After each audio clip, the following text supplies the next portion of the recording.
Tatlo kami magkakapatid at ako ang breadwinner sa amin. Bunso pala ako at ako na lang din ang walang asawa sa amin. Ako nga pala si Harvey.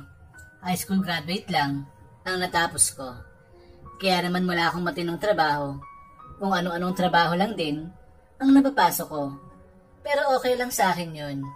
Kasi kahit ganun lang ako at walang maayos na trabaho, ay masaya naman ako at mabuting tao. Ngunit, one day isang araw, di ko akalain na makakatisod ako ng isang maganda at mistisang doktora na byuda. At ganito po nagsimula ang kwento. Isang umaga, habang naglalakad ako sa kahabaan ng EDSA para maghanap ng trabaho, ay bigla na lang akong nagulat nang may bumusina na malakas sa aking likodan. Pagtingin ko, ay nakita ko yung isang kotse na mabilis na bumubulusok palapit sa akin. Kaya dahil doon ay wala nang oras pa para ako ay makaiwas sa kotse. Na yun, kaya naman tinamaan ako ng malas. Nabangga ako ng kotse na yun. Ngunit kahit papano ay di ako napuruhan nun. Ngunit naging matindi naman ang naging epekto nun sa akin. Kasi maaabala ako nun at di ako makakatulong sa aking pamilya. Kaya dahil doon, ay nag-alala ako ng sobra. At pagbangga sa akin ng kotse na yun, ay napasigaw na lang ako ng malakas. At nakita ko na babae ang driver neto. Alalang-alala siya sa akin habang siya ay napapaiyak na. At pagkatapos ng tagpong yun, ay di ko na alam ang sumunod na nangyari. Kasi nawala na ako ng malay ng tagpong yon. At ang magising ako ay nasa hospital na ako. Katabi ko si mama at ang isa kong kapatid. At doon ko lang nalaman na nabali ang isa kong paa. Kaya kailangan itong operahan at lagyan ng bakal para ito ay maayos at maibalik sa dati. Kaya dahil doon ay napaiyak na lang ako ng sobra. Kasi inisip ko agad yung gagastusin namin. Tiyak ako, malaking pera ang magagastos doon. At maya-maya lang, ay bigla akong napatanong sa aking mama kung nasa na pala yung taong bumangga sa akin. Siya kasi dapat ang gumastos neto dahil siya ang may kasalanan kung bakit ako nandito ngayon sa ospital. Mama, asan na yung taong gumawa sa akin neto? Siya dapat ang malagot at gumastos ng pangpa-opera ko sa aking paa. Siya ay may kasalanan. Ba't andito ako ngayon? Kasi binangga niya ako. Hayop siya. Muntik pa akong mapuruhan doon. Asan ba siya, mama? Ba't wala siya dito sa harapan natin ngayon? Tumakas ba siya, mama? Anak, hindi siya tumakas. Nasa labas lang siya. At kausap niya yung doktor na mag-o-opera sa paa mo mamaya. Mabait naman siya, anak. At sinabi niya sa akin na di kinatatakasan. Handa siyang panagutan lahat ng gastos at abala na nagawa niya sa'yo. Kaya anak, wag ka na mag-alala pa ha. Magiging okay din ang lahat at gagaling ka din, okay? Kaya wag ka na mag-isip ng di maganda sa kanya ha. Sige mama, mabuti naman kung ganun. Mama, baka pwede. Pakitawag na yung taong gumawa sa akin ito. Gusto ko siya makausap. Ngayon na. Sige anak, wait lang ha. Tatawagin ko lang siya. At nga pala anak, sana wag kang magalit sa kanya ha. Maging kalmado ka lang sa pakikipag-usap sa kanya, okay? Sige mama, susubukan ko po. At pagkalipas ng ilang sandali, ay nakabalik na si mama. Kasama niya na yung taong bumangga sa akin. At nang kaharap ko na yung tao na yon, ay natulala ako sa kanya. At di ako agad nakapagsalita. Kasi paano ba naman? Babae nga pala siya. At di ko din akalain na napakaganda niya pala. Mistisa pala siya at matangkad. Kaya naman dahil doon, ay di ko nagawang magalit pa sa kanya. Napangiti na lang ako habang siya ay kaharap ko ng oras na yon. At dahil wala akong imik ng oras na yon, ay siya na yung nagsalita. Kuya, sorry Diyan sa nagawa ko sa'yo. Aksidente kasi yun. Nawalan kasi ako ng preno. Kaya yun, di ko na nakontrol. At ikaw ang nabangga ko. Di ko naman sinasadya yung kuya. Kaya sana ay mapatawad mo ko. At huwag ka na magalit sa akin. Lahat naman ng gastos dito sa ospital, ako nang sasagot. At huwag kang mag-alala. Di ako tatakas sa'yo. Kasi dito din ako nagtatrabaho sa ospital na to. Ako nga pala si Dr. Miranda. Isa akong OB-GYN sa ospital na to. At nang magpakilala na sa akin, yung taong nakabangga sa akin, ay doon ko lang nalaman na isa pala siyang doktora. At di lang siya basta doktora, kasi para siyang model dahil sa angkin niyang kagandahan. At kung tutusin, para pa siyang may lahi dahil sa kulay niyang mistisa. At maya-maya lang, pagkatapos sa akin magpakilala ng doktora na yon, ay bigla na ako nagsalita. Ngunit, nakontrol ko naman ng bahagya ang aking emosyon. Siguro marahil ay dahil sa kanyang angking kagandahan. Mabuti naman po at sasagutin niyo yung gastos kasi wala po kaming ibabayad sa ospital na to. At isa pa, mahirap lang kami. Wala din akong trabaho ngayon. Naghahanap pa lang ako. Pero nang dahil po sa ginawa niyo sa akin, laking abala po neto sa akin. Kaya nag-aalala ako para sa aking pamilya. Paano ko sila ngayon yung matutulungan? Dahil sa kalagayan ko na to ngayon, baldado pa ako ngayon. At baka matagalan pa bago ako makapagtrabaho neto. Paano na ngayon yung Doktora Miranda? Harvey, sorry na. Di ko talaga sinasadya yun. Aksidente talaga yun. Sige, ganito na lang. Ako nang bahala sa pamilya mo. Tutulungan ko sila habang di ka pa nakakapagtrabaho. Tapos ako din sasagot lahat ng bill at gastos dito sa ospital. Tapos pag okay ka na, pumunta ka sa bahay ko. Bibigyan kita ng trabaho. Ano? Okay na ba sa'yo yun, Harvey? May isa akong salita. Lahat ng sinabi ko sa'yo, gagawin ko. Kaya sana, maniwala ka sa akin. Nang sabihin yun sa akin ni Doktora Miranda, ay kumalma ko at nawala ang aking pag-alala. Kasi sa tingin ko, ay tutupad naman siya sa kanyang mga sinabi sa akin. Mukha naman kasi siyang mabait at maayos kausap. Kaya naman dahil doon, ay pumayag na ako at ako ay nakipagsundo na sa kanya. Sige Doktora Miranda, payag na ako sa mga sinabi mo sa akin ngayon. Sana lang po mangyari lahat ng mga sinabi mo sa akin para wala po tayong maging problema na dalawa. Oo Harvey, pangako, tutuparin ko lahat ng mga sinabi ko sa'yo. May isa akong salita, gaya ng sinabi ko sa'yo. Ngayon lang. Paano Harvey? Dito ka na muna ha, kasi may naka-schedule ako na papaanakin ngayon. Salamat at nagkasundo na tayo. Salamat din po sa'yo, Doktora Miranda.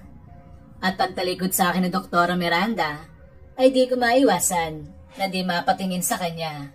Kasi sexy din naman pala siya at may malaki na balakang.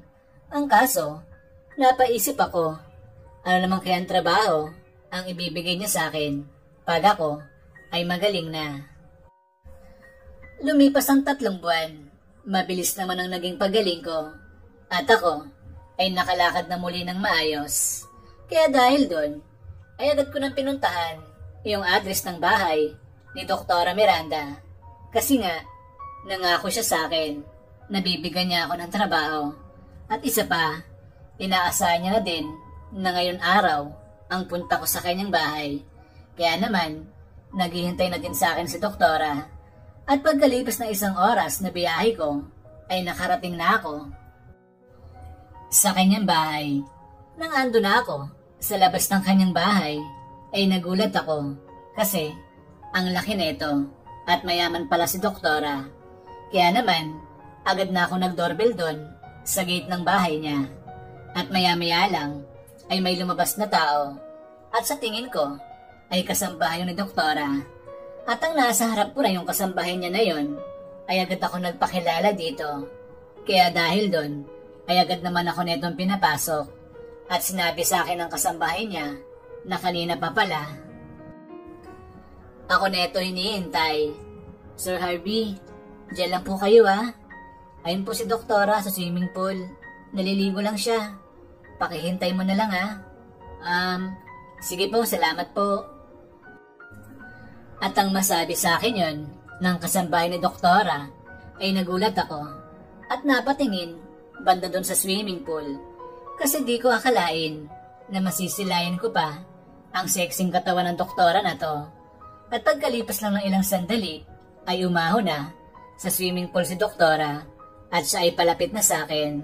At habang siya ay palapit sa akin ay nakaramdam ako ng kaba nun kasi di ko alam kung ano bang sasabihin ko sa kanya pag siya ay kaharap ko na. At nang kaharap ko na siya ay mas lalo akong kinabahan at di nakapagsalita kasi nga nakatingin lang ako sa sexy niyang katawan at sa malaki niyang balakang. Oh Harvey, kanina pa kita hinihintay. Mabuti naman dumating ka na. Kamustang lagay mo ngayon? Masakit pa bang paa mo Ba't ayaw mo magsalita dyan? Hoy Harvey, saan ka ba nakatingin dyan Ay doktora, pasensya ka na po. Kasi di ko akalain na napaka-sexy niyo po pala. Umahanga po ako sa iyo doktora. Sorry po ganun ba? Sige salamat. Nga pala sabi ko, kamusta ka? Kamusta yung paa mo? Okay na ba? Opo doktora, okay na po ko. Maayos na ako nakakalakad. Nagpapasalamat po ako sa iyo kasi tinupad mo yung sinabi mo sa akin na di mo ako tatakasan at ang pamilya ko ay tutulungan mo pa. Yun, ginawa mo naman po. Kaya salamat talaga sa iyo. Wala yun. Sinabi ko naman sa iyo, di ba na may isa akong salita? Tinupad ko lang yung sinabi ko sa iyo. Saka, huwag ka magpasalamat sa akin. Kasi, ako naman ang may gawa. Noon, ba't ka na aksidente? Kaya sorry sa iyo, Harvey Di ko talaga yung sinasadya. Sana mapatawad mo na ako. Wala po yun, Doktora Miranda. Okay na po ako. At least ngayon, nakakalakad na ako ulit ng maayos. Kaya kalimutan nyo na po yung nangyari at nagawa mo sa akin. Nga pala, Doktora, ano po bang trabaho ang ibibigay mo sa akin? Pwede ko bang malaman? Oo nga nag-iisip ako kung gagawin na lang pa kitang driver ko. Kasi, simula na maaksidente ako, nang nabangga kita, nagkaroon na ako ng phobia. Natatakot na ako magmaneho ulit. Ang kaso, Harvey, may lisensya ka ba? At marunong ka bang mag-drive ng sasakyan? Opo, Doktora. Dati po akong family driver. Kaya pwedeng-pwede mo po ako maging driver mo. Wow, talaga, Harvey. Yun pala.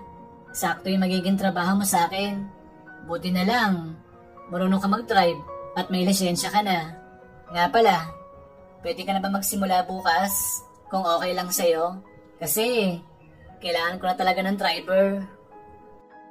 Sige po, Doktora Miranda. Pwede na ako magsimula bukas. Anong oras po ako pwedeng pumasok bukas? Siguro, mga 8 a.m. Andito ka na dapat bukas Kasi, baga akong aalis bukas. Ano Harvey? Malinaw na ba lahat sa'yo Basta ang pasok mo sa akin, Monday to Saturday. 8 a.m. Tuwing Sunday ang day off mo. Sige po, Doktora. Malinaw na po sa akin. Maraming salamat po sa pagbibigay mo sa akin ng trabaho. Masaya po ako kasi makakatulong na ako ulit sa pamilya ko. Sige, Harvey, wala yun. Nga pala, nag-almusal ka na ba Baka gusto mo munang kumain bago ka umuwi sa inyo. Halika sa loob. Nako, nakakahiya naman po, Doktora. Wag na po. Sabay na lang ako kakain pag uwi ko mamaya. Halika na, Harvey. Wag ka na mahiya sa akin. Madaming pagkain sa loob. Saka, sabayan mo na pala ako mag-almusal kasi wala naman akong kasabay kumain. Halika na, dali. Baka lumamig yung pagkain na pinahanda ako sa kasambahay ko. Sige na nga po. Papayag na ako. Mahirap naman kung tatanggi pa ako sa grasya na inaalok mo sa akin. Tama ka. Pangit tumanggi sa grasya. Masama yun. Halika na. Pasok na tayo sa loob. Sumunod ka sa akin At pumasok na nga kami ni Doktora sa loob ng kanyang bahay. At habang nakasunod ako sa likodan niya, ay di ko maiwasan na ditingnan ang sexy niyang katawan, lalo na ang makinis at malalabanos niya mga hita. At di lang yun, malalaki pa ang mga hita niya na yon. Kaya naman nasabi ko sa aking isipan, lumukhang ang swerte ko sa bago kong trabaho. May amo akong maganda at sexy. At di lang yun, isa pa siyang doktora na pakiramdam ko ay laging mabango ang amoy niya. At nang nasa loob na kami ng bahay niya, ay napawaw na lang ako sa laki nito at ganda. Doktora, ang laki at ang ganda naman po ng bahay mo. Kung anong ganda ng may-ari, ganon din kagandang bahay. Ikaw talaga, nang bola ka pa. Sige na, maupo ka na muna dyan ha. Magpapalit lang ako ng damit. Sige po, doktora. Hintayin ko lang po kayo dito. At pagkaalis ng doktora, ay napaisip ako bigla. Asan kayang anak niya at asawa? Parang di ko nakikita. Siguro naman, may asawa siya at anak. Tanong ko sa aking sarili. Ngunit, nasabi ko sa aking sarili, sa ibang pagkakataon ko na lang itatanong kay doktora kung asan ang asawa at anak niya. Kasi baka mamaya, isipin niya pa na chismoso ako. At pagkalipas lang ng ilang sandali, ay andyan na sa doktora. Nakapagpalit na siya ng damit niya. Ngunit, ang pinalit niyang damit ay kaaya-aya pagintingnan. Kasi bagay ito sa kanya. Nakashort siya na medyo maigsi at maluwag. At ang pangitaas niya naman na damit ay nakabaklas siya na kulay pula. Kaya naman dahil doon ay di mo aakalain na isa siyang doktora kasi napakaganda niya talaga at ang sexy. Kung tutuusin, para nga siyang isang model. Kaya nang muli kong makita si doktora ay natulala na naman ako sa kanya at talaga napatitig ako sa kanya ng matagal. At dahil nakatitig ako sa kanya ng matagal nun, ay bigla na lang hinawakan ni doktora ang kamay ko at sabay tanong sa akin ng, Hoy Harvey, ano?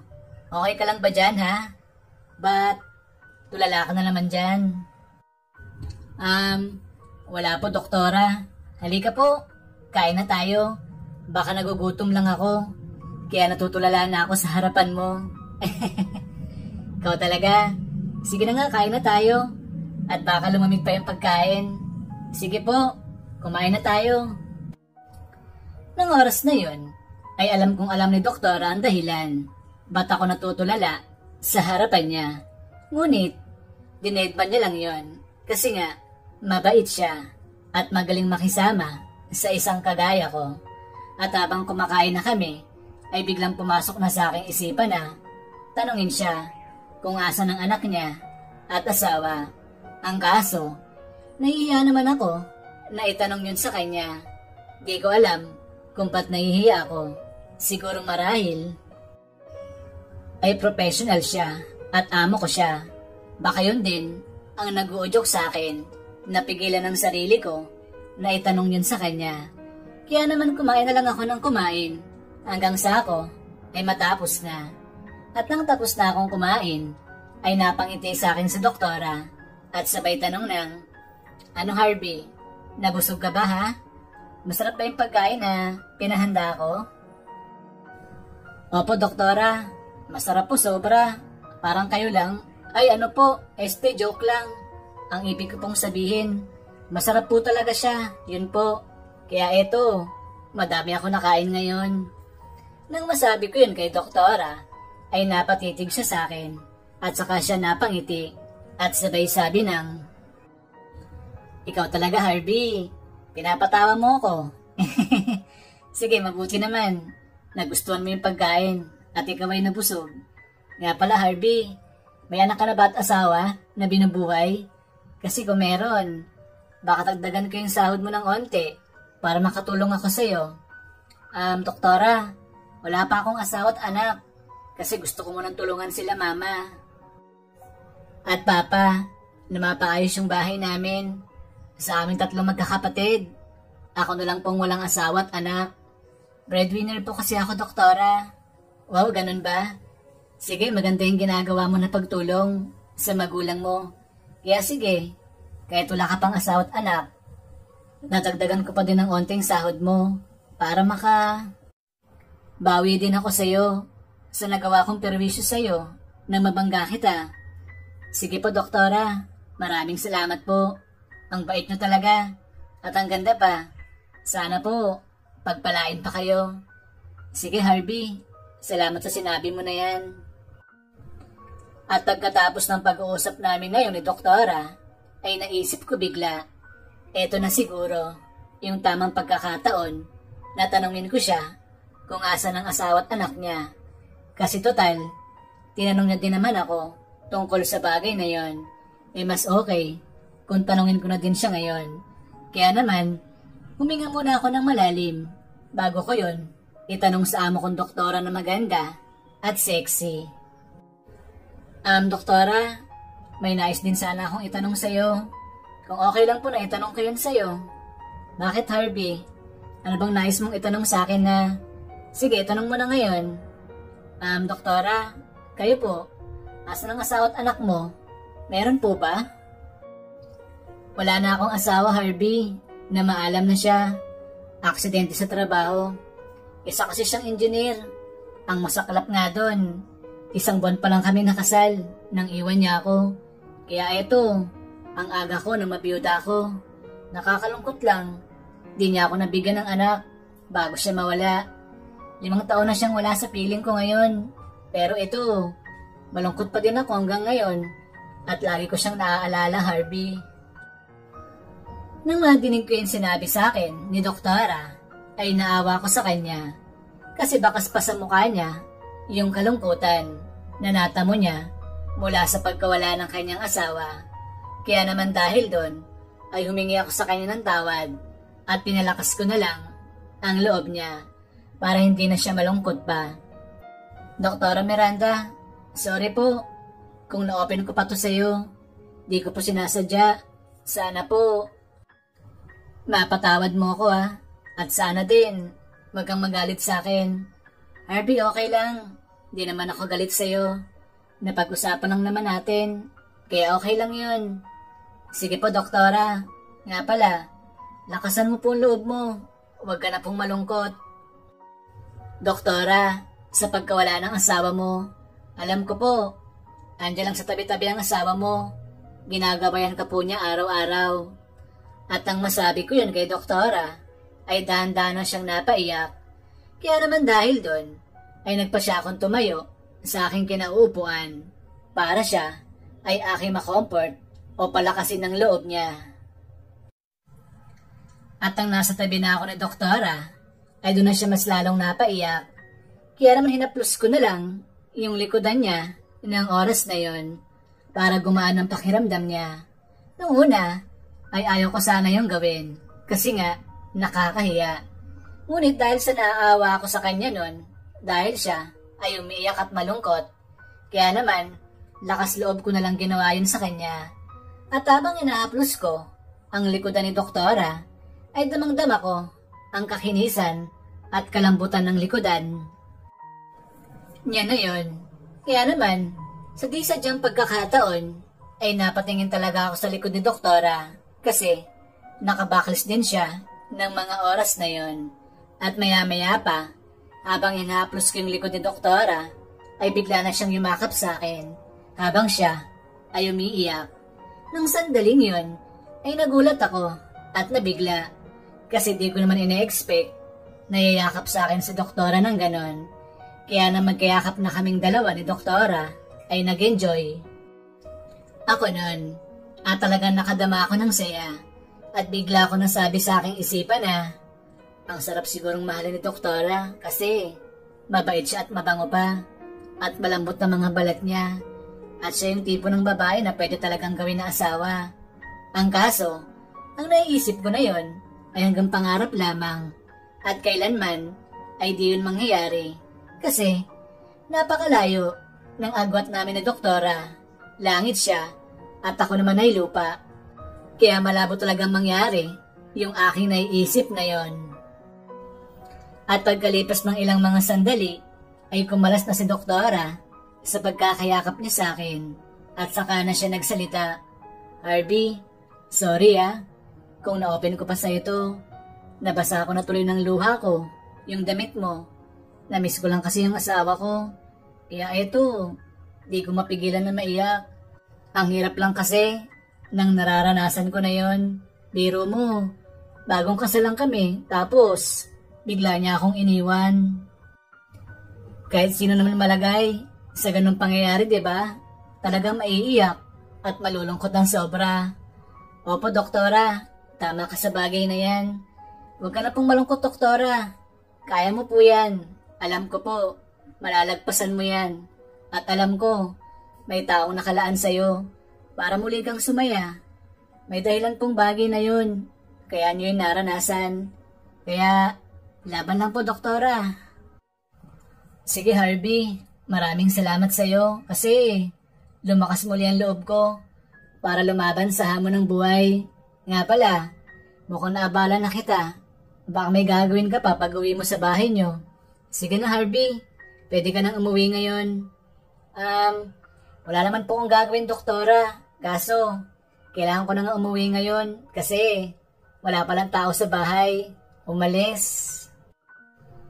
Kasi ang mama at papa ko, mamayang gabi pambalik nila. Sige, Harvey, ingat ka pag uwi Kita na lang tayo bukas ng 8 a.m. Huwag ka malilate At salamat ulit sa pagdamay mo sa akin. Sige po, doktora. Uuwi na po ako. Opo, aagahan ko bukas at hindi ako malilate. At salamat din po sa masarap na pagkain na hinanda niyo para sa akin. Nagustuhan ko po siya. Wala yun, Harvey. Sige, bye-bye. Ingat ka. At pagkatapos namin mag-usap ni doktora, ay agad na ako umuwi ng bahay. At habang nasa daan ako pa uwi, ay di na mawala. Wala sa isip ko si Doktora Miranda. Kasi pakiramdam ko ay tinamaan na ako sa kanya. At sa tingin ko ay gusto ko na agad siya. Kaya naman dahil doon ay excited na akong pumasok bukas sa trabaho bilang isang driver niya. At pagka-uwi ko sa bahay ay agad ko nang inayos ang aking sarili. Nagpagupit ako at nagpalinis ng mga kuko sa kamay at paa. Kasi nakakahiya naman sa amo kong doktora kung marungis akong tingnan. Kinabukasan, maaga akong gumising kasi unang araw ko yon at ayaw kong malita ko sa trabaho. Kaya naman, 7 a.m. pa lang ay ando na ako sa bahay ni doktora. At nang dumating ako doon, ay sinabi sa akin ng kasambahay na maghintay lang daw ako kay doktora kasi nag-aayos pa ng kanyang sarili. Kaya naman ang ginawa ko noon ay handa ko muna yung sasakyan na doktora. At ito ay chinek ko na din kung okay ba yung langis, preno at battery. At ang okay naman lahat ay agad ko na siyang in-start kasi pababa na din daw si doktora. At maya-maya lang ay lumabas na ng bahay si doktora. Pagtingin ko sa kanya ay nakangiti agad siya sa akin at blooming na blooming sa suot niyang puting damit. Halika na, Harvey, alis na tayo. Nga pala, Harvey, very good ka ngayon sa akin kasi 7 a.m. pa lang kanina. Andito ka na agad sa bahay. Sana laging ganyan Baka naman sa umpisa lang yan, ha, Harvey? Nako, doktora, pangako po. Lagi akong maaga. Kaya wag ka pong mag-alala. Wala po kayo magiging problema sa akin. Sige, Harvey. Mabuti naman kung ganon. Paano, halika na. Alis na tayo. At madami pa akong paaanakin ng mga buntis ngayon. Sige po, doktora. At habang nasa biyahe na kami ni doktora, ay tahimik lang siya. Kaya naman ako din ay nanahimik lamang. Kasi wala naman ako masasabi at makakwento sa kanya. At pagkalipas ng 1 oras, nabiyahe namin ni doktora, ay nakarating na kami sa ospital kung saan siya nagtatrabaho. At bago siya umalis, ay may sinabi siya sa akin. Harvey, dito ka lang Huwag ka maiinip. Baka matagalan ako sa loob. Mag-relax-relax ka muna dyan or matulog. Sige po, Dok. Ako nang bahala. Di naman ako mainipin. Ganito din naman ang trabaho ko dati. Kaya wag po kayo mag-alala. Sanay po ako maghintay ng matagal, doktora. Sige, Harvey. Mabuti naman kung ganon. Sige, pasok na ako sa loob. Mamaya, dadala na lang kita ng pagkain dito. Pag oras ng tanghalian, okay? Sige po, doktora. Salamat po sa iyo. At pagkatapos nun, ay natulog muna ako sa loob ng sasakyan ni doktora. Kasi, maaga talaga akong gumising kanina para di lang ako malate. At pagkalipas ng mga oras, ay di ko na malayan na tanghali na pala. Kaya nang magising ako, ay mga alas 12 na yun ng tanghali. At sakto naman, ilang minuto lang ang lumipas nang magising ako, ay dumating na si doktora. May dala siyang paper bag at sa tingin ko, pagkain ko ang laman nun. Harvey, eto na yung pagkain mo oh. Sige na, kumain ka na dyan. Malamang gutom ka na. Sige po, Dok. Salamat po sa'yo. Kayo po, kumain na ba kayo? Oo, Harvey, tapos na ako. Bigla nga lang nanakit ang katawan ko, yung balikat ko, batok at kamay. Ang dami ko kasing napaanak ngayon. Nasa 4 na sila. Nakakapagod din, Harvey. Oo, Dok. Nakakapagod talaga yung trabaho mo. Gusto mo po ba na masahe? Marunong po ako magmasahe, doktora. Yun lang. Kung gusto mo lang naman pamasahe sa akin. Sige nga, Harvey. Imasahe mo nga muna ako nang mawala ang sakit ng katawan ko. Grabe. Di ko na kaya. Nangaling na talaga siya ng sobra. Pero kumain ka muna bago mo ako imasahe. Hindi naman ako nagmamadali. Maya-maya pa naman ang balik ko dun sa loob. Nakabreak pa naman ako ng 1 oras. Sige, Dok. Bibilisan ko ng pagkain ko. Nang mamasahe ko na yung katawan mo. Sige, Harvey. Salamat sa'yo. At pagkalipas ng ilang sandali, ay natapos na akong kumain. Kaya naman, agad ko nang sinimulan ang pagmasahe kay doktora. Inuna ko yung mga kamay niya. At ang hawak ko na yung kamay niya ay napakalambot ng mga to. Kaya naman, nag-enjoy talaga ako sa pagmasahe sa kamay ni doktora. Wow, Harvey. Magaling ka din pala magmasahe, no? Mukhang madami kang alam na gawin o trabaho, Harvey, ha? Talented ka naman pala. Saan ka ba natuto magmasahe ng ganito, ha, Harvey? Dok, sa mama ko po ako natuto. Siya ang nagturo sa akin. Si mama kasi, trabaho niya talaga dati, yung pagmamasahe. Kaya naman pala magaling ka magmasahe. Nga pala, pagkatapos sa mga kamay ko, sunod mo na agad yung likod ko at balikat ha. Ayan kasing masakit sa akin ng sobra. Sige po, Dok. Wala pong problema sa akin. Nga pala, Dok, baka pwede. Pakialis na yung suot mong blazer para mamasahe kita ng maayos sa likod mo at balikat. Ay, oo nga pala. Sige, wait. Alisin ko muna siya. At habang inaalis na ni doktora yung suot niyang blazer, ay napasulyap ako sa makinis at maputi niya mga braso. Kaya naman ang oras na yon ay parang nawala ako sa focus ko sa pagmamasahe kay doktora. Kasi natuon yon sa kanyang makinis na braso at sa kanyang cocomelon na medyo may laban din naman. At ang maalis na ni doktora yung suot niyang blazer na damit, ay agad ko na nga sinimulan na imasahe yung likodan niya. Bagya ako na lang tinaas yung suot niyang damit na pandoble para mamasahe ko na maayos yung maputi niyang likodan. At habang minamasahe ko na yon, ay halatang gustong gusto niya yung pagmasahe ko sa kanya. Kasi nga, nakikita ko yung reaksyon ng mukha ni doktora sa salamin ng kanyang kotse. Para siyang nakikiliti ng bagya at siya ay napapangiti pa. At maya-maya lang ay bigla na nagsalita si doktora. At eto ang kanyang sinabi sa akin. Harvey, ang galing mo talaga magmasahe. At ang sarap, nakakakiliti pa siya. Kaya yun, napapangiti ako kanina. Nawala na din ang sakit ng katawan ko. Lalo na yung likod ko at mga kamay. Pwede na ako ulit sumabak sa trabaho ko. Salamat, Harvey, ha. Sige na. Okay na ako, Harvey. Babalik na ako sa trabaho ko. Salamat, ha. Sige po, Doktora Miranda. Masaya ako kasi nagustuhan mo yung pagmasahe. na ginawa ko sa'yo ngayon lang. At mabuti naman, naalis na yung pananakit ng katawan mo. Oo nga Harvey, next time, magpapangasahe ulit ako sa'yo. Pag sumakit ulit ang katawan ko ha. Sige na, mamaya na lang. Balik na ako sa trabaho ko. At pagkatapos nun, ay umalis na nga si doktora nang nakangiti sa akin. Ako naman ay kakaibang saya din ang naramdaman nun.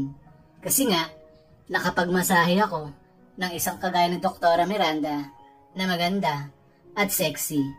At di lang yon, ang kinis at ang puti pa ng likodan niya. Kaya naman, masaya talaga ako kanina habang siya ay aking minamasahe. At lumipas na nga ang mga oras, pagsapit ng 8 PM ay dumating na si Doktora at baka sa mukha niya ang pagkapagod ng oras na yon. Dok, mukhang pagod na pagod ka. Ginabi na din tayo. Oo nga Harvey, ang dami ko kasing pasyente ngayong araw. Tapos, may dumating pa ng mga bagong pasyente. Kaya yun, natagalan talaga ako. Sorry di ka pa nakakain ng dahil sa akin. Di bali Harvey, sabay na lang tayong kumain Sabayan mo na lang ako ulit. Paano, halika na. Umuwi na tayo. At bukas, madami na naman akong pasyente na paaanakin. Malamang, pagod na naman ako bukas. Pero okay lang. Masaya naman ako sa trabaho ko. Opo, Dok. Kailangan talaga natin maging masaya sa trabaho natin. Kaya, Dok, tiyaga lang po. Sige po, umuwi na tayo. Matulog ka muna, Dok. Pag nasa bahay na tayo, gigisingin na lang kita. Sige, Harvey. Salamat. Dito na lang pala ako uupo sa tabi mo Mas malakas kasing buga ng aircon dito. Para mas masarap ang tulog ko. Sige po, Dok. Kayo pong bahala. At pagkatapos nun, ay pinaandar ko na yung sasakyan. At saka na kami umuwi sa bahay.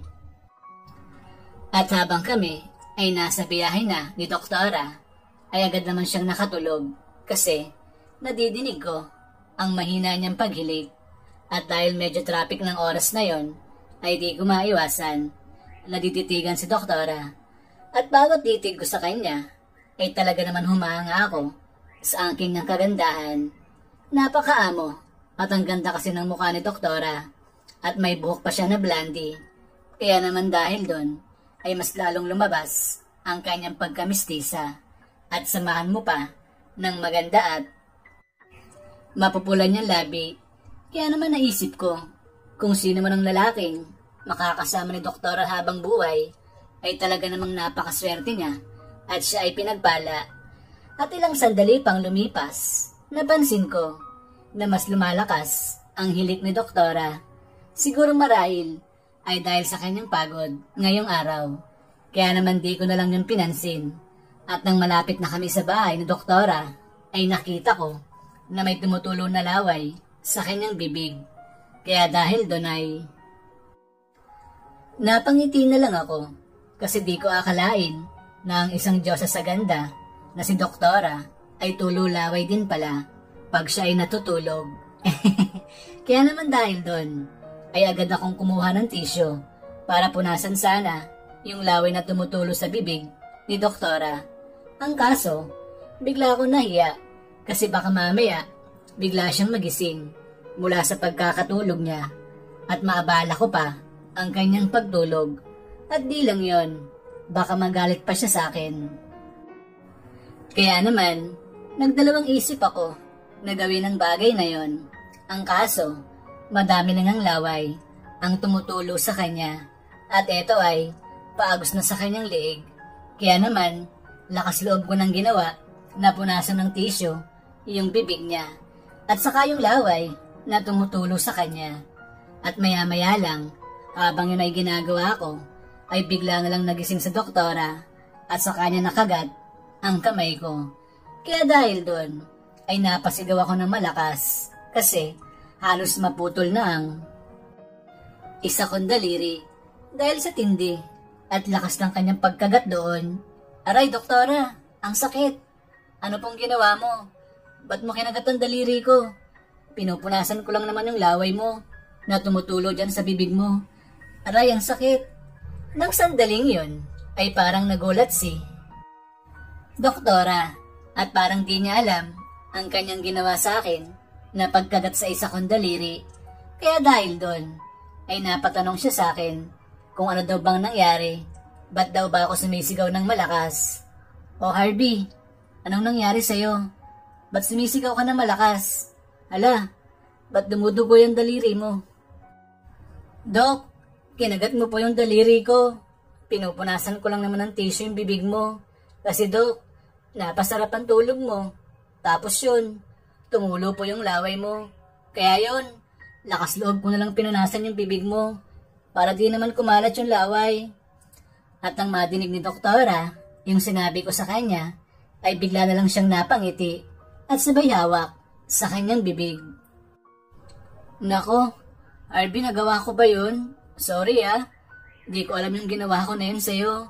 Tulog pa ako nun, kaya wala talaga akong alam doon. Nako, nasugatan pa tuloy kita. Ikaw kasi ba't mo pa kasi pinunasan yung bibig ko?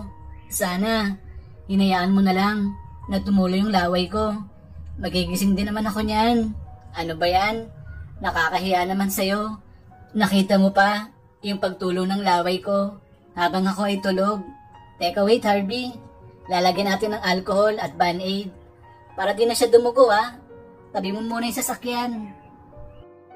Sige po, Dok. Okay lang yon. Sorry din, Dok, kung nagawa ko yun sa'yo. Kasi, kaya ako lang naman yung nagawa. Kasi nga, Dok, malapit nang pumunta sa leeg mo yung laway mo. Kaya yon, nagkusa na akong punasan siya. Kasi nga, di bagay sa isang kagaya nyo na maladyosa ang kagandahan.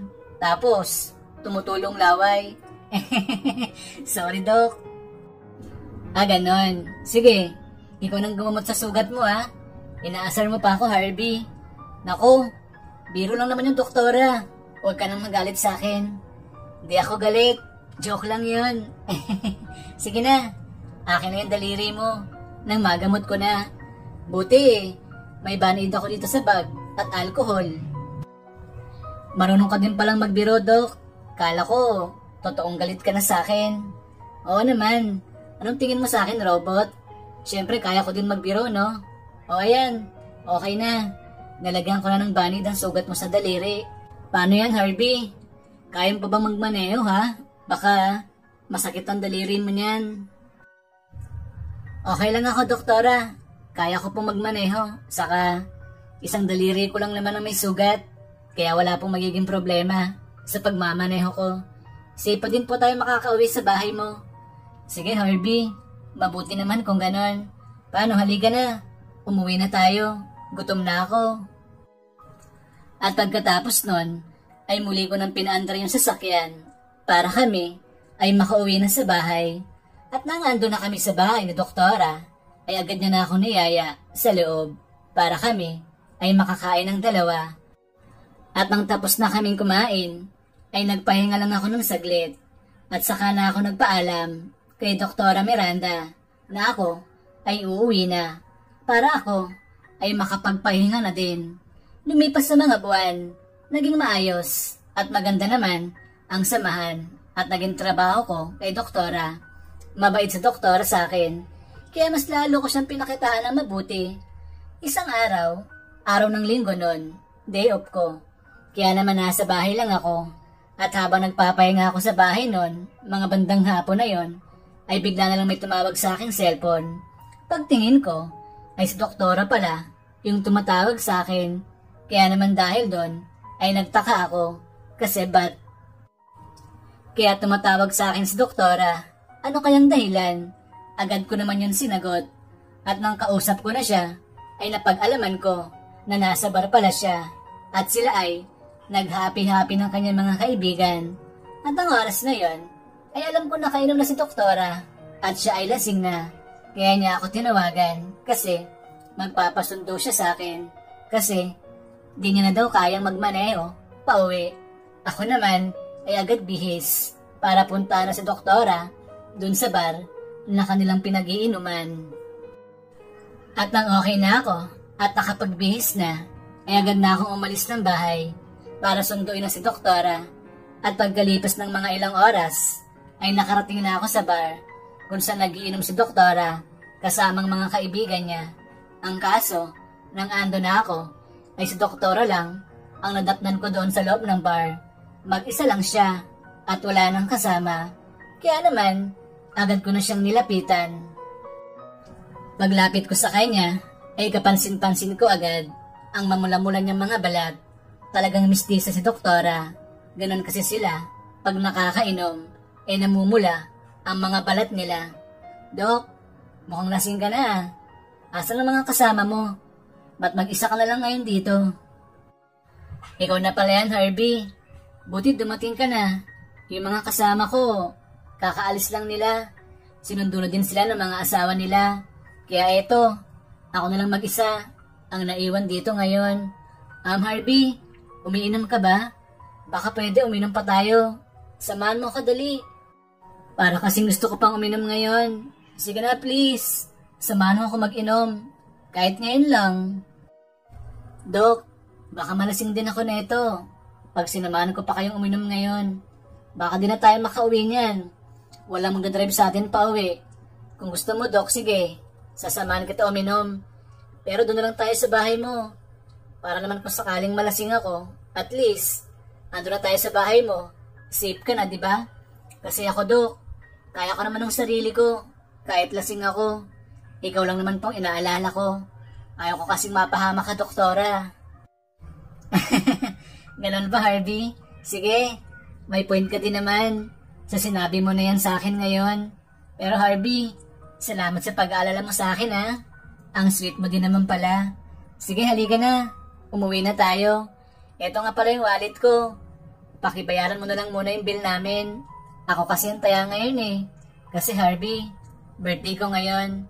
Kaya eto, nag-celebrate kami ng mga kaibigan ko at katrabaho. Ay, ganun ba, Dok? Di ko po alam na birthday mo pala ngayon. Sige, Dok. Happy birthday po sa'yo. More blessings. And birthday to come sa'yo, Doktora Miranda. Sige, Harvey. Maraming salamat sa'yo. Sige na. Bayaran mo na yung bill. Nang makaalis na tayo ngayon. Magiinom pa tayo sa bahay ko, di ba? Sige po, Dok. Gagawin ko na po. Babayaran ko na po yung bill nyo. At pagkatapos ko nang mabayaran yung bill, ay agad na kaming umuwi ni Doktora. Medyo okay pa naman maglakad si Doktora. Kaya yung kamay niya lang at braso ang hinawakan ko. Para siya ay aking maalalayan sa kanyang paglalakad. Para sure lang na di siya matumba.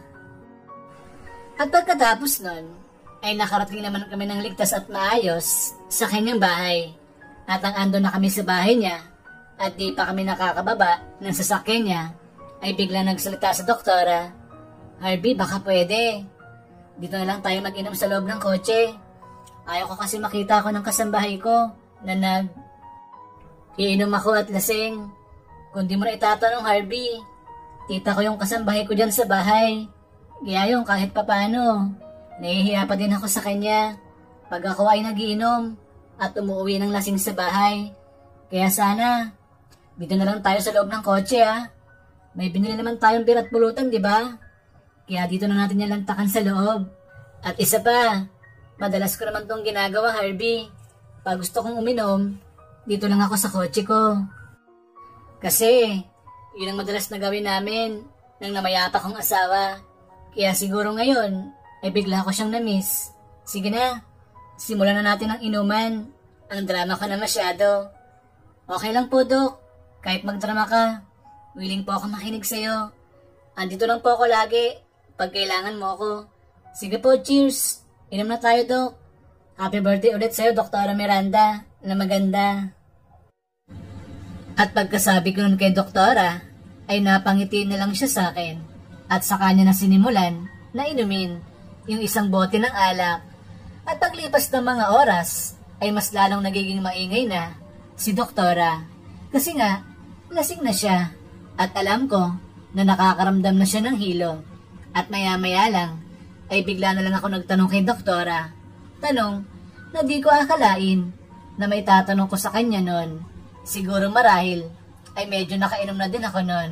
Ngunit, nasa tamang pag-iisip pa naman ako at alam ko pa ang aking ginagawa.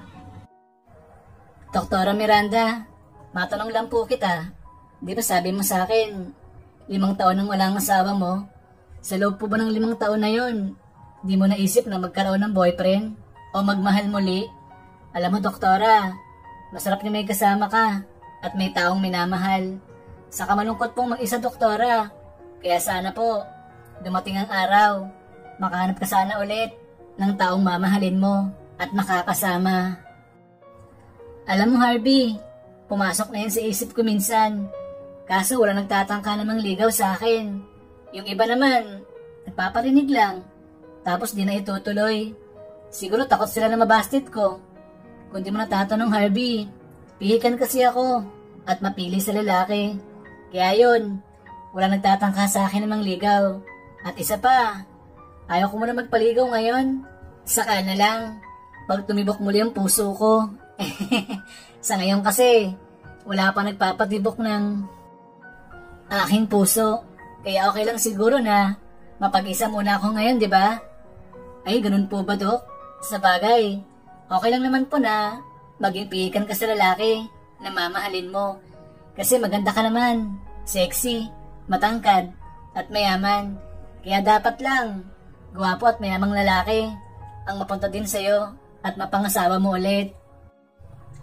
Ewan ko, Harvey, bahala na.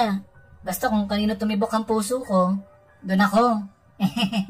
Nga pala, Harvey, ba't mo naman natanong sa akin ang bagay na yan, ha? Wala, Dok. Natanong ko lang naman. Ay, ganun ba? Kala ko, kaya mo tinatanong sa akin ngayon. Kala ko kasi, mangliligaw ka na. Sa akin? Joke lang, Harvey. Nang sabihin yun sa akin ni Doktora, ay bigla ko naisip, nasakyan kaya yung sinabi niya na yun sa akin para malaman ko kung ano bang kakahinat na nun.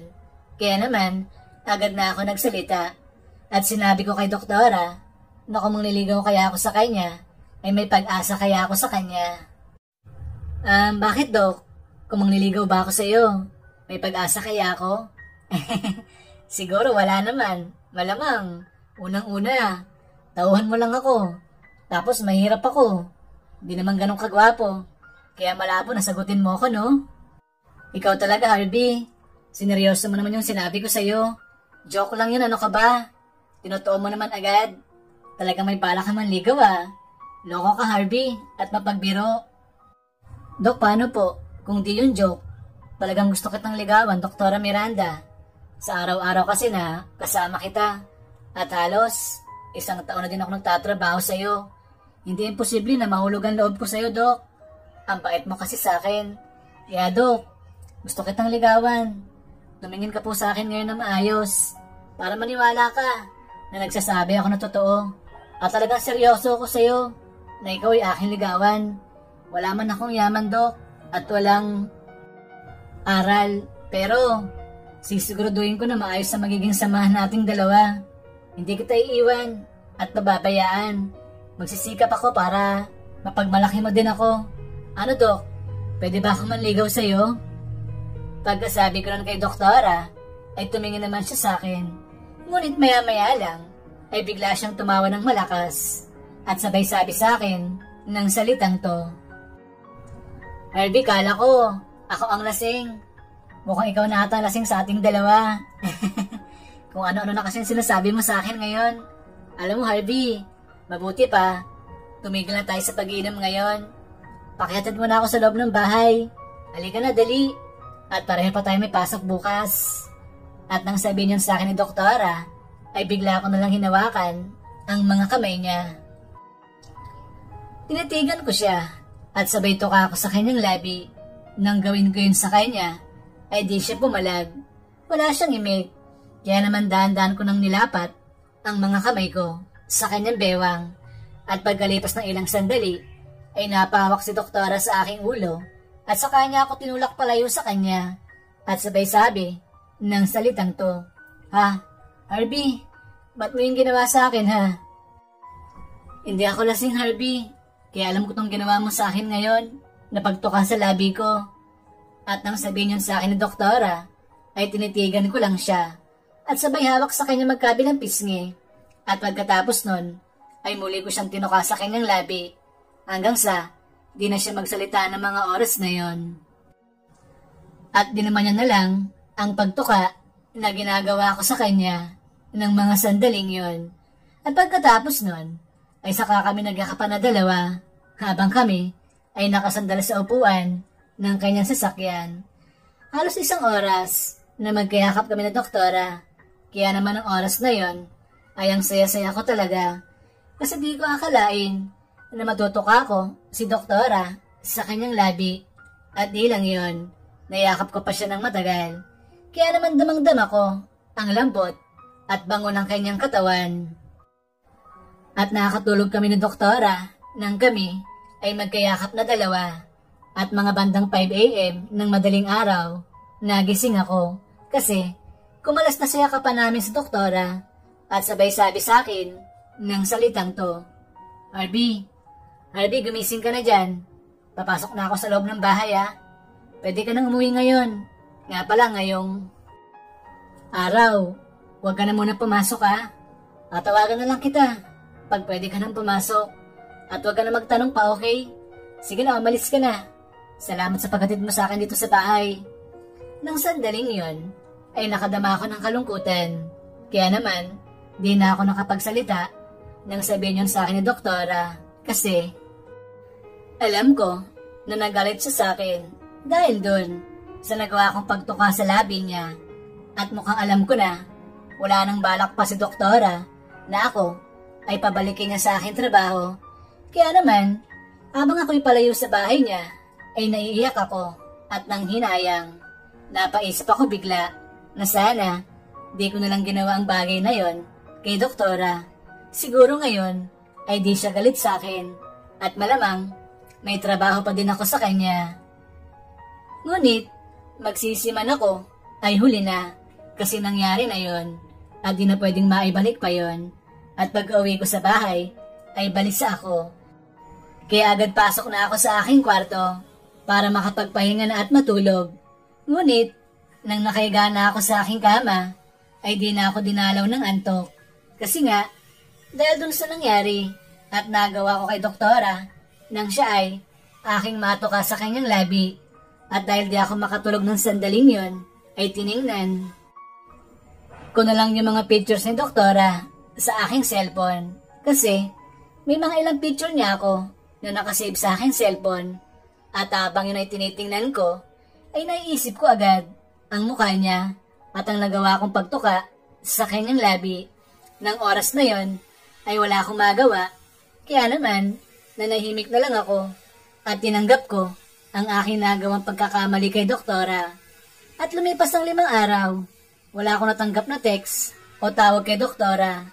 Kaya naman dahil doon, ay sobrang lungkot ko talaga at nasabi ko na lang sa aking isipan na kailangan ko na maghanap ng bagong trabaho. Mukhang wala nang balak si doktora na ako'y pabalikin niya sa aking trabaho bilang isang driver niya. Kaya naman, kahit masakit sa akin yon, ay tinanggap ko na lang at ako ay nagsisi. Kasi nga, mabait na amo si doktora at isa pa, di niya ako tinuturing na ibang tao. Siguro kaya dahil doon ay naging kampante ako. Kaya ako nagawa sa kanya ang bagay na yon. At paglipas ng 1 buwan ay nakahanap naman ako ng trabaho. Isa akong waiter sa isang sikat na restaurant. At kalaunan ay napromote ako bilang isang branch manager ng restaurant na yon. Ngunit bago ko naabot ang posisyon na yon ay lumipas munang mga taon. At yon ay aking pinaghirapan. Si Doktora Miranda ang naging inspirasyon ko para maabot ko ang posisyon ko na yon. Kasi kahit taon nang lumipas, ay siya pa din ang aking gusto at siya pa din ang nilalaman ng aking puso't isipan. Isang araw, habang ako ay nasa opisina ng restaurant na aking pinapasukan, ay nakadinig ako ng ingay mula sa labas. At sa tingin ko, ay merong di magandang nangyayari. Kaya naman, agad ako lumabas para tingnan kung ano ba yon. At paglabas ko, ay nakita ko na may nagtatalo na 2 lalaki at 2 babae. Inawat naman ito ng mga waiter ko. Ngunit, ayaw talaga nila magpaawat, kaya ang ginawa ko ay ako nang kumausap sa mga yon. At ako ay nagpakilala sa kanilang apat. At nang makapagpakilala na ako, ay bigla ako nagulat nang lumingon sa akin yung isang babae na sangkot sa kaguluhan na yon. Paglingon niya sa akin, ay natulala ako sa babae na yon kasi pamilyar siya sa akin. At di lang basta pamilyar kasi kilala ko talaga siya. At siya ay si Doktora Miranda. Kaya naman dahil doon, ay nagkatitigan kaming dalawa at na mga oras na yon, ay ako na ang unang nagsalita. Doktora Miranda, kayo po pala yan. Doktora, okay lang ba? Lipat ko na lang kayo ng mas magandang upuan para wala na kayong pagtalunan pa. Halika po, doon tayo. Sumunod na lang kayo sa akin para wala na pong gulo. At nang masabi ko yun kay Doktora, ay sumunod naman sila sa akin ng kanyang kasama. At pakiramdam ko ay nagulat siya nang ako ay makita niya ng mga oras na yon. Kasi kahit papaano ay malaki na din ang pinagbago ko simula na magtrabaho ako kay Doktora. Kasi inayos ko ang sarili ko at pananamit. Siyempre dapat lang kasi isa na akong manager nun sa isang sikat na restaurant. At nang ando na kami sa isang pwesto na mas maayos at maganda, ay agad na nagsalita si Doktora. Harvey, ikaw na ba yan? Nagulat ako sa'yo. Di ko akalain na maaabot mong posisyon mo na yan. Manager ka na pala dito. Congrats! Nang sabihin yun sa akin ni Doktora, ay napangiti na lang ako sa kanya. At ako mismo ang kumuha ng kanilang order na pagkain. At ang maserve ko na yun sa kanila, ay agad na ako umalis at nagpaalam. Doktora Miranda at sir, mukhang okay na po ata yung order nyo. Aalis na po ko. Pag may kailangan pa po kayo, tawagin nyo na lang yung isa sa mga waiter ko. Doktora Miranda, mag-enjoy po kayo kasama ng boyfriend mo. At pagkasabi ko ron kay Doktora, ay di ko na hinintay ang sagot niya kasi ng oras. Ngayon, ay nakadama ako ng lungkot kasi yung taong minahal ko dati ay may boyfriend na pala at mukha naman siyang masaya ngayon. Kaya naman habang palayo ako sa kanila, ay napaluha ako at masama talaga ang loob ko. At sinabi ko na lang sa aking sarili na sana di na lang tayo nagkita muli, Doktora. Kasi nagsikap ako para sa'yo. Tapos ngayon, may boyfriend ka na pala. At pagkatapos ng mga naiisip ko na yon, ay naglak ako ng pintuan ng aking opisina. Kasi nang sandaling yon, ay ayaw ko talagang magpaistorbo. Kasi nakadama ako ng sakit nun mula sa aking puso. At paglipas ng mga araw, ay naging okay naman ako ng bahagya. Kaya dahil doon, ay winaglit ko muna sa aking isipan si Doktora. Para naman, di na makaapekto sa aking trabaho. At doon ko lang napag-alaman sa isa sa mga waiter ko na si Doktora pala ay halos araw-araw nang kumakain sa restaurant na aking pinapasukan. Kung minsan daw, ay mag-isa lang ito. Kung minsan naman daw, ay kasama nito yung boyfriend niya. Di ko alam ng mga oras na yon kung matutuwa ba ako. Kasi nga, pwede ko na pala makita si Doktora araw-araw. Ang kaso, may kasama nga lang itong ibang lalaki. Kaya dahil doon, ay mas minabuti ko na lang magpalipat ng ibang branch para di ko na makita doon si Doktora. Kasi sa tuwing makikita ko siya doon, ay nasasaktan pa din ako. Sa maniwala kayo, sa hindi. Kay Doktora Miranda lang talaga ako tinamaan ng ganito. Ang kaso, bigo ako sa kanya. Kaya naman, kailangan ko siyang iwasan para ako ay makapag-move on na din. At ang mailipat na ako ng ibang branch, ay naging maayos muli ako nakakapagtrabaho kasi di ko na nakikita si Doktora kasama yung kanyang boyfriend. Isang araw, napasya lang babae kong kapatid sa bahay at nataon na ako lang ang tao doon. Kaya naman, naghintay muna ang kapatid kong babae na buntis para makausap niya si Mama at Papa. Ang kaso, habang hinihintay niya si Mama at Papa, ay bigla na lang nanakit ang tiyan niya. Kaya dahil doon, ay nagtaka siya. Kasi nga, 7 months pa lang ito. Kaya malabo na siya ay manganganak na. Ngunit, dahil sa sobrang sakit na daw ng tiyan niya, ay nagpadala na siya sa akin sa ospital.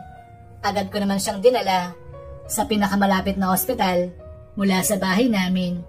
Ang kaso, wala akong kaalam-alam na sa pagdadalan ko sa kapatid ko doon sa ospital na yon ay si Doktora Miranda pa ang matatapat sa amin na doktor.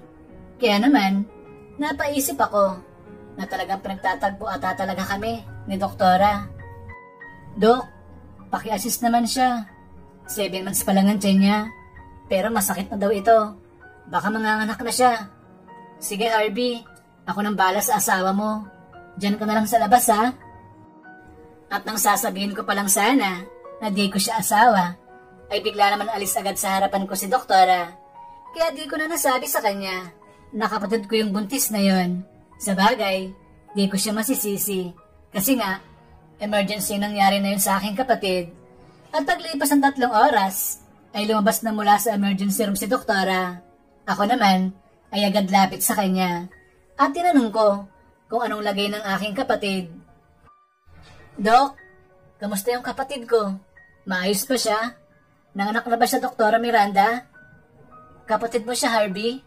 Opo, Dok. Bakit po? Wala naman, Harvey.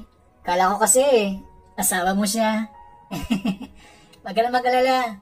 Okay ng kapatid mo at yung baby niya. Ang kaso, yung baby niya, kailangan pa namin obserbahan. Kasi nga, di ba, kulang siya sa buwan. 7 months lang siya. Pero tingin ko naman, okay yung baby. Kasi malusog siya at magandang heartbeat niya. Yun, mabuti naman, Doktora. Okay ang kapatid ko. Maraming salamat po sa iyo sa pagpapaanak mo ng ligtas sa kanya. Wala yun, Harvey. Trabaho ko naman yun. Kaya huwag ka na magpasalamat sa akin, ha? Harvey, pwede ba tayo mag-usap? Kahit saglit lang. Halika, doon muna tayo sa labas. Ako naman, ay sumama na lang kay Doktora. Kasi nga, nais ko din siya makakausap ng oras na yon. At nang ando na kami sa labas ng ospital, ay agad siyang nagsalita. Harvey, nais ko sanang humingi sa'yo ng tawad sa ginawa kong pag-alis sa'yo sa trabaho. Di man lang kita binigyan ng pangalawang pagkakataon para makapagtrabaho ulit sa akin. Harvey, nagkamali ako. Patawarin mo ako.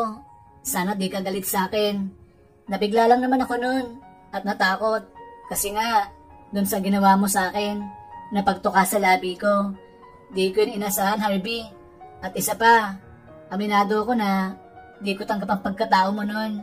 Kasi nga, driver lang kita. Nagkamali ako, Harvey.